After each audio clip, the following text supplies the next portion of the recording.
It makes sense when you think about it. The quiet kids, the queer kids, the nerds and the geeks and the loners.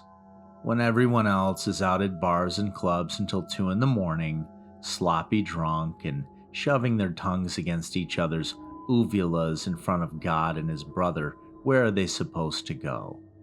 All the calm, hushed corners of the world are inaccessible after around 8 o'clock. No cafes to tuck into to sip on something sweet while clacking away at a keyboard. No bookstores with their worn, welcoming armchairs looking to beckon in the wary. No libraries, except Matt's. Matt Nelson, my boss, is the director of the Night Library, for lack of a better term. Does he possess the credentials to occupy the position of a library director? Let's just say if tearing through a pack of cigarettes and a pot of coffee in an hour were the top qualifiers, there'd be no better man for the job. But the Night Library doesn't have a board of trustees to answer to, which means Matt's GED may as well be a master's. It isn't a public establishment. Nobody's paying for its existence with their tax dollars, and the books don't come straight off the press from the publishing house. Ink still wet, pages still hot. I like to think of it as the half-price books of the library world. Our collection is made up of any and everything anyone is willing to contribute, which leaves us with a total sitting somewhere around a cool 1,000 items. It's a good thing too, because we wouldn't have enough of a staff to manage it all otherwise. In all, there are 7 of us, or 8 if you count Doug, but no one's entirely sure he even exists. Alice is our cataloger, and Matt's very first employee. When he set out to open the Night Library's doors, he knew he would need a way to keep track of his inventory, and he only trusted himself to do so with the number of books he could count on both hands.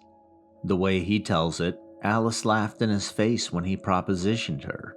She was working the streets at the time when he pulled up to her corner in his '97 Ford Ranger, cranking the window down at a geriatric snail pace, to ask if she was interested in alternative employment. She told him whatever he was paying in a week couldn't hold a candle to what she made in an evening.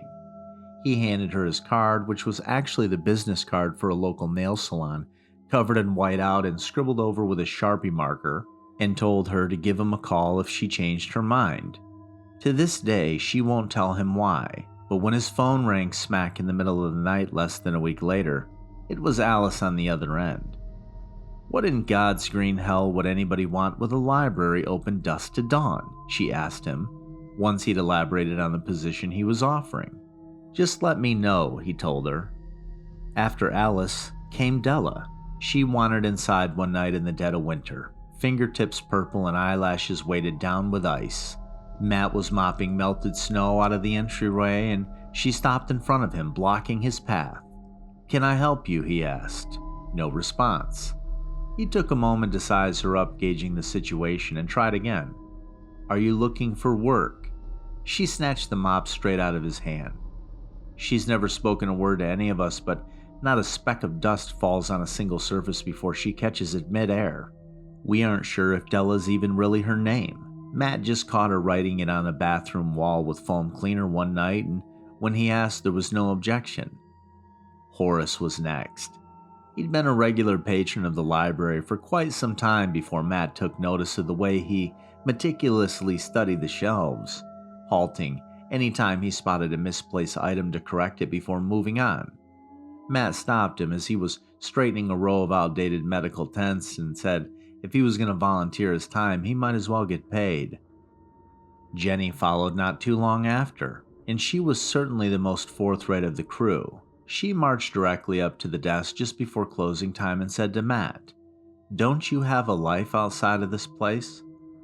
Matt says now that he supposes he should have taken offense, but seeing as how he did not, in fact, have a life outside of the library, he didn't. "No," he told her plainly. "Why?" "Because."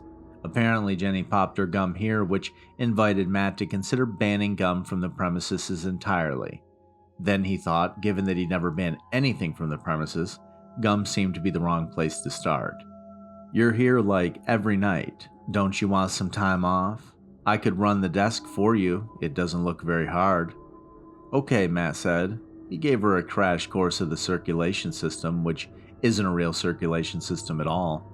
One of his tech acquaintances built the program and it runs exactly as well as we need it to, with no room to spare. Tossed her the keys and he headed home. Wiley would be the token charity case, except that they bust their ass harder than the rest of us put together for this place. The first couple of times they came around, they covered one of their eyes with their bangs and hung out in the library's dismal excuse of a teen area from sundown to sunup, never lingering quite long enough to be told that they had to leave before Matt locked up, but certainly cutting it close. While Matt was standing on a ladder one night trying to stuff enough paper towels around a faulty sprinkler head to keep it from saturating a ceiling tile, Wiley nearly scared him to his death, coming up from behind him without a sound. I want to make a deal with you, Wiley said.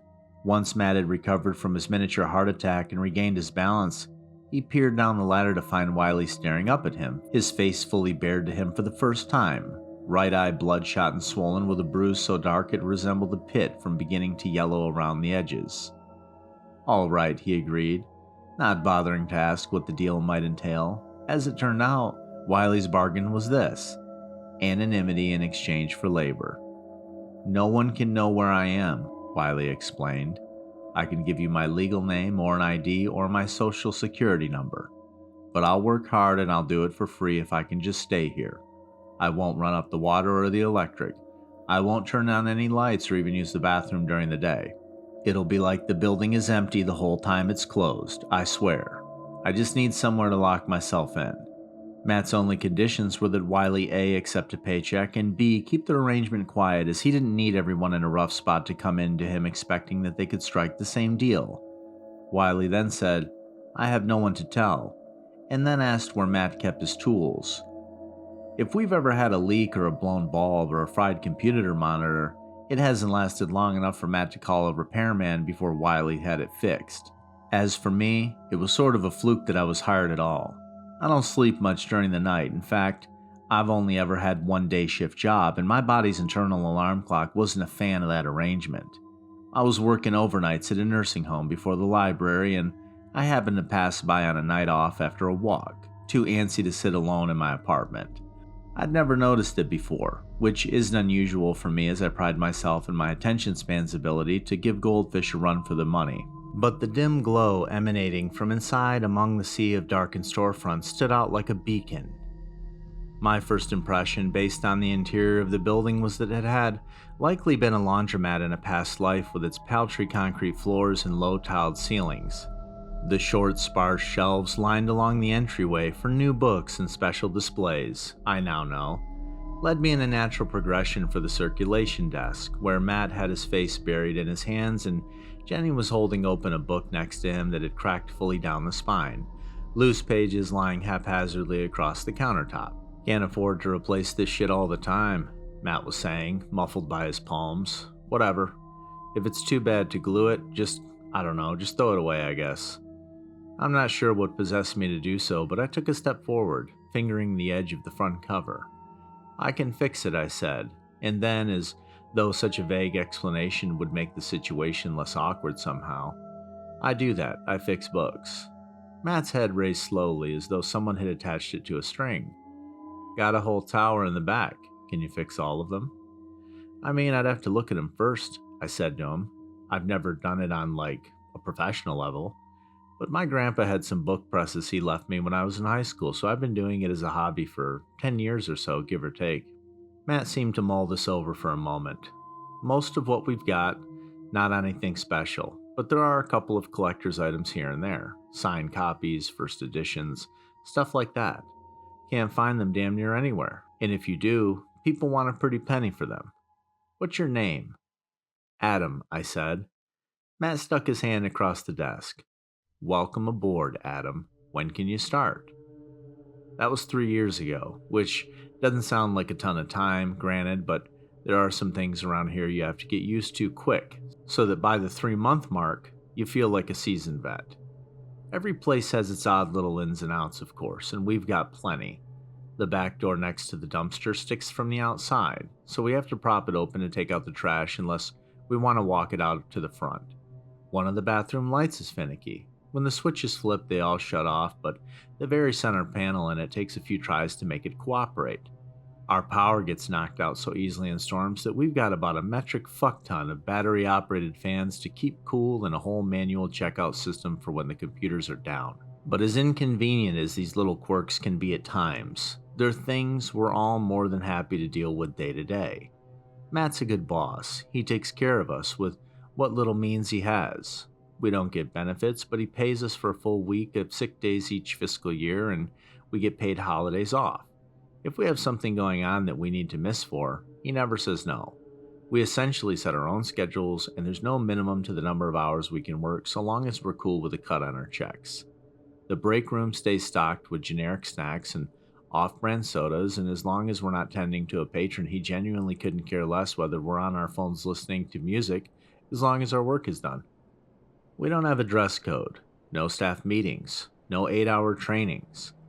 I won't be a millionaire anytime soon, but the pay is good, better than I expected. When Matt told me at the beginning of my interview, which was actually just me filling out paperwork, what the pay rate was, I couldn't help raising an eyebrow.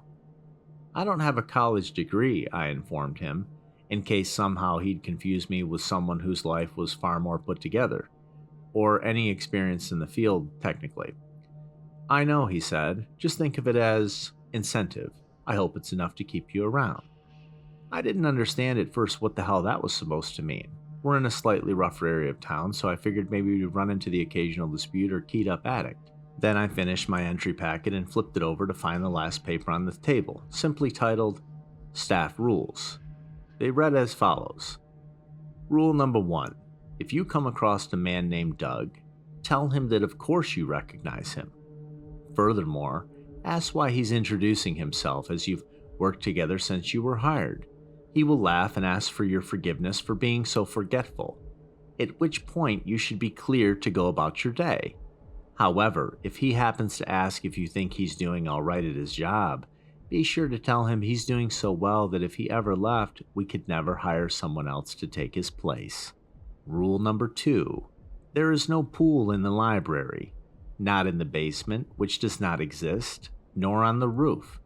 If someone asks if you've been swimming in the pool yet, do not give a definitive answer. Simply say that you don't like to swim. Important note, do not say that you cannot swim. Just say that you don't enjoy it. If you do see a pool, exit the building and do not return until the sun sets the next evening. You're just simply exhausted from working night shifts. Disregard. Rule number 3. Do not bring peanuts or any peanut products into the building. Horace, our page, is allergic. Rule number 4. The second floor is only storage. Nothing is moving upstairs. If you think you hear anything unusual like scratching, stomping, or humming, it's either the HVAC system or the pipes. Rule number 5. All of the keys that you need can be found on the key ring in the drawer below the time clock. If you come across a door that isn't labeled on the cheat sheet for the keys, you don't need to open it. It's likely just maintenance access. Rule number 6. Staff parking is in the upper lot. Rule number 7. When working in the children's area, do not be alarmed if books fall off the shelves from time to time. It's nearly imperceptible to the naked eye, but several of the shelves are built at a slight angle. Rule number 8. The coffee pot in the staff kitchen is free for everyone to use, and coffee supplies are located in the cabinet above the microwave. If you pick up the coffee pot and find that it is full of a dark, vicious substance, simply clean it out in the sink before using it. Just plug your nose while doing so. Rule number 9. We do not have gender-specific restrooms, and any protest in regards to such will not be tolerated. Rule number 10. If you see an elderly Hispanic woman dressed in mourning garb crying quietly with her head down at the table in the back corner next to the nonfiction area, do not approach her. However, if she makes eye contact with you of her own accord, be sure to offer her your condolences. If she signals for you to come closer, Tell her that you're sorry, but you have to get back to work. If she starts to stand, turn calmly away and begin walking at a brisk but unalarmed pace back toward the front of the building. Do not look behind you and do not run. Rule number 11. On the last Saturday of each month, our custodian Della uses a specific cleaning solution to mop. The red coloration comes from the active ingredient, which is what protects the floors and keeps them from staining in the event of spills. It is not blood. Rule number 12. Please do not use Windex on the plexiglass windows of the meeting room. It streaks. Rule number 13. Keep an analog watch on your person at all times.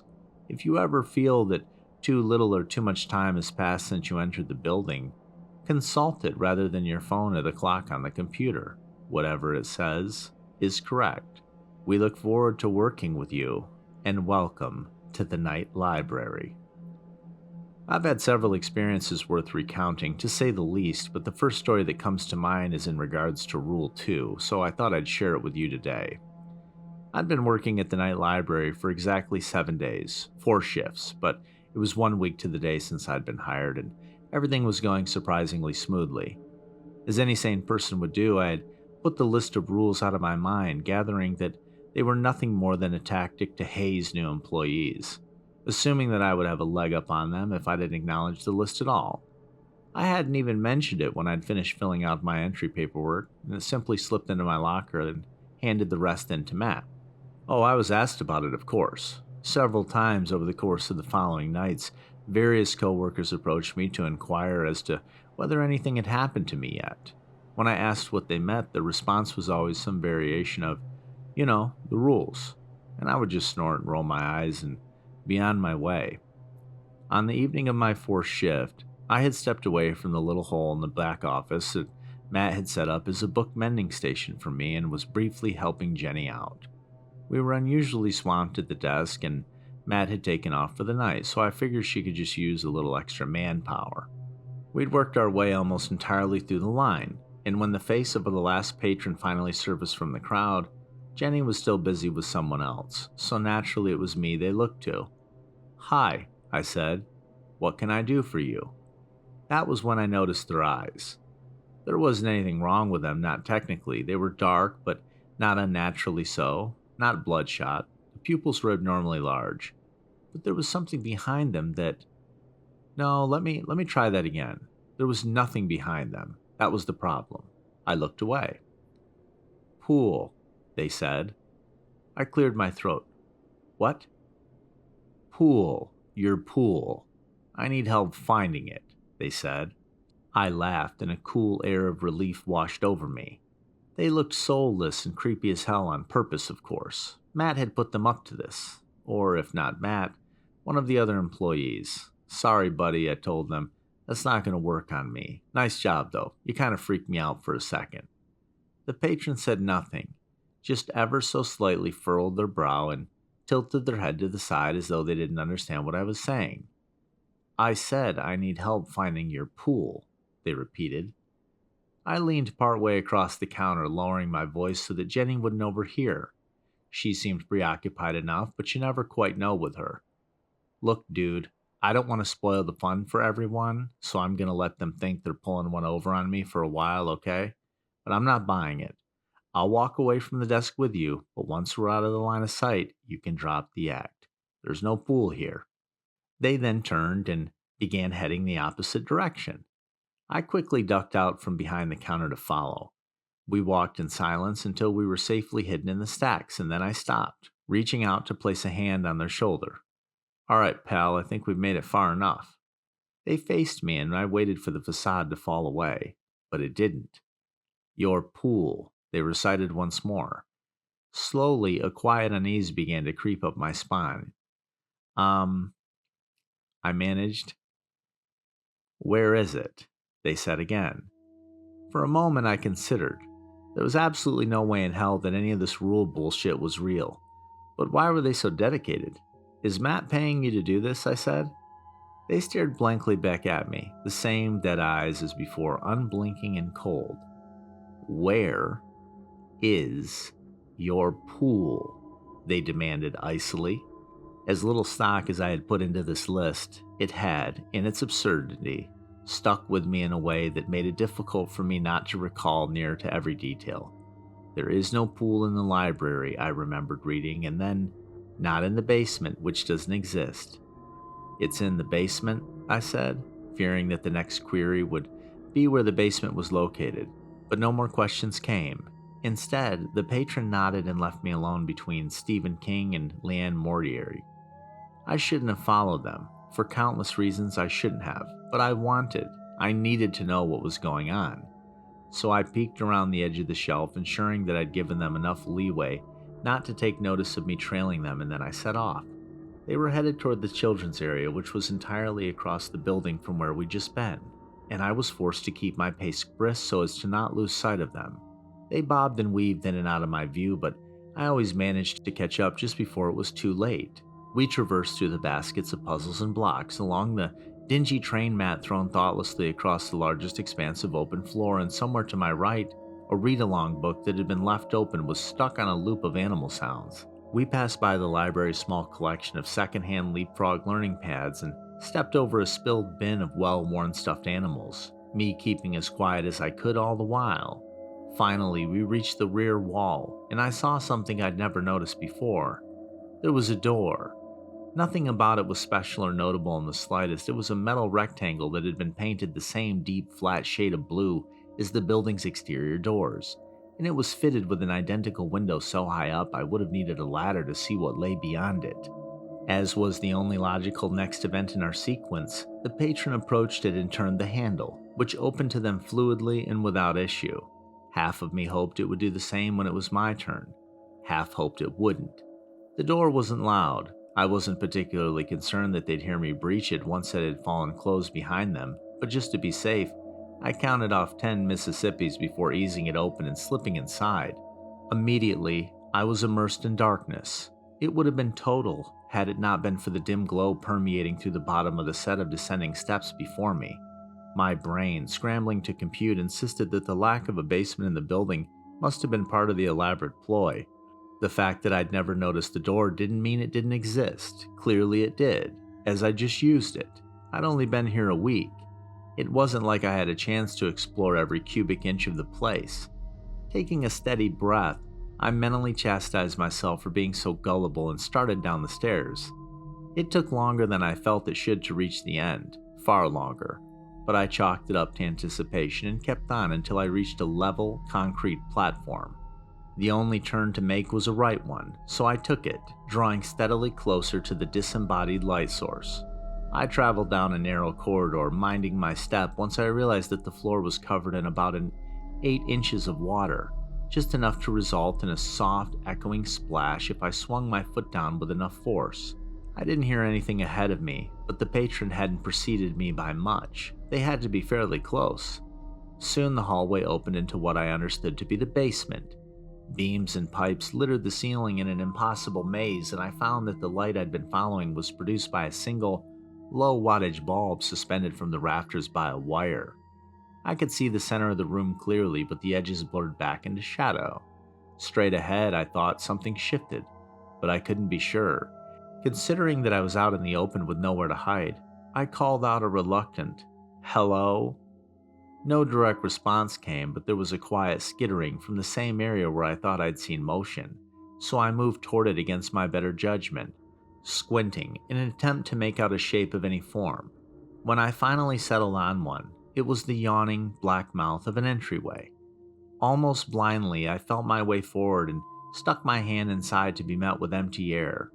The basement was cooler than upstairs already, but as I stepped fully through, I estimated the temperature drop to be another 5 degrees at the very least.